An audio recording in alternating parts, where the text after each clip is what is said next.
Assalamualaikum warahmatullahi wabarakatuh. Baiklah, di sini saya akan mempresentasikan yang berjudul Teknik Pengolahan Air Limbah. Sebelumnya saya ingin mengenalkan diri. Nama saya Muhammad Fadli dengan NIM 220308066.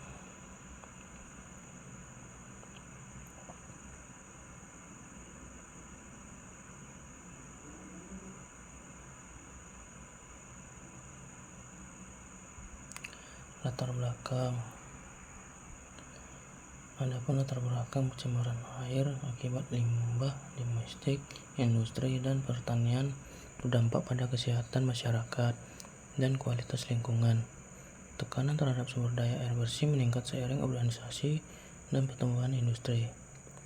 Kebutuhan pengolahan air limbah memenuhi baku mutu, menjaga ekosistem, dan memungkinkan pemanfaatan ulang atau reuse.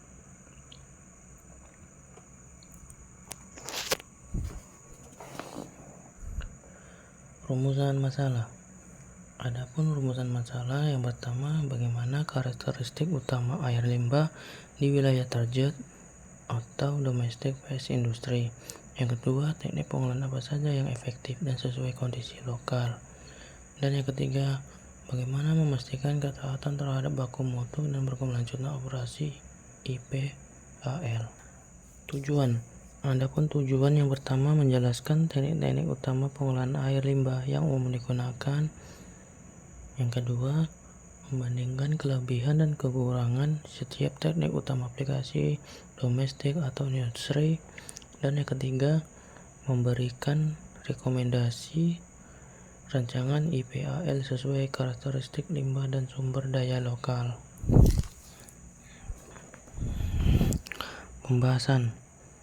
Bagaimana karakteristik utama air limbah di wilayah target domestic waste industry?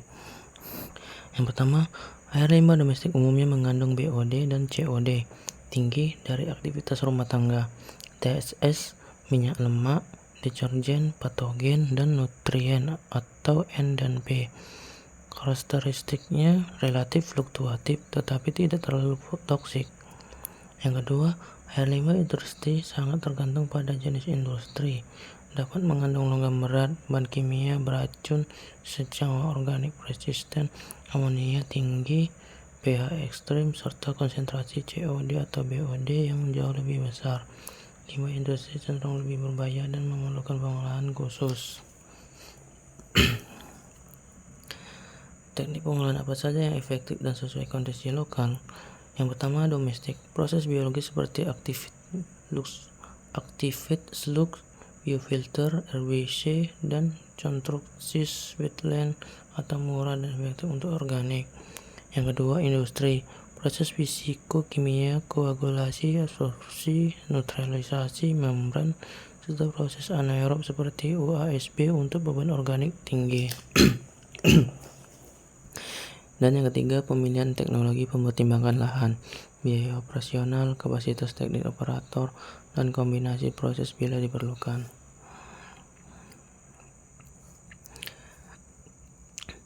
Bagaimana memastikan ketaatan terhadap baku mutu dan keberlanjutan operasi IPAL? Yang pertama, pemantauan rutin parameter wajib atau pH, TSS, COD, BOD, amonia, coliform sesuai formulir LH dan aturan daerah setempat.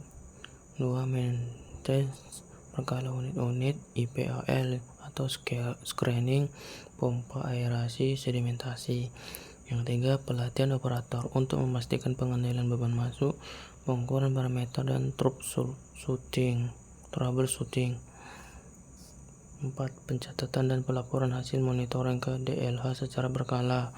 Yang kelima, desain keberkelanjutan, pemuatan kembali air lahan atau reuse, pengurangan energi, serta pengolahan lumpur yang aman. Adapun 3 studi kasus dan contoh aplikasi. Yang pertama, IPAL terpadu laboratorium atau industri, yaitu kombinasi koagulasi tambah biofilter untuk menurunkan COD dan logam. Yang kedua, UASB tambah polishing pond untuk limbah industri dengan beban organik tinggi. Yang ketiga, konstruksi wetland, yaitu untuk komunitas pedesaan atau komunal dengan biaya operasi rendah. Kesimpulan dan rekomendasi. Adapun kesimpulan yang pertama, pemilihan teknik pengolahan bergantung pada karakteristik limbah, skala, dan sumber daya lokal. Yang kedua, kombinasi proses fisikokimia plus biologis sering diperlukan untuk mencapai baku mutu. Yang ketiga, perencanaan, monitoring, dan operasi yang baik memastikan keberlangsungan IPAL. Rekomendasi. Yang pertama, lakukan characterization studi sebelum memilih teknologi. Yang kedua, prioritaskan opsi yang memungkinkan pemilihan sumber daya atau biogas reuse. Yang ketiga, tingkatkan kapasitas SDM untuk pengoperasian dan monitoring rutin. Sekian dari presentasi saya. Mohon maaf apabila ada kesalahan. Saya akhiri. Assalamualaikum warahmatullahi wabarakatuh. Terima kasih.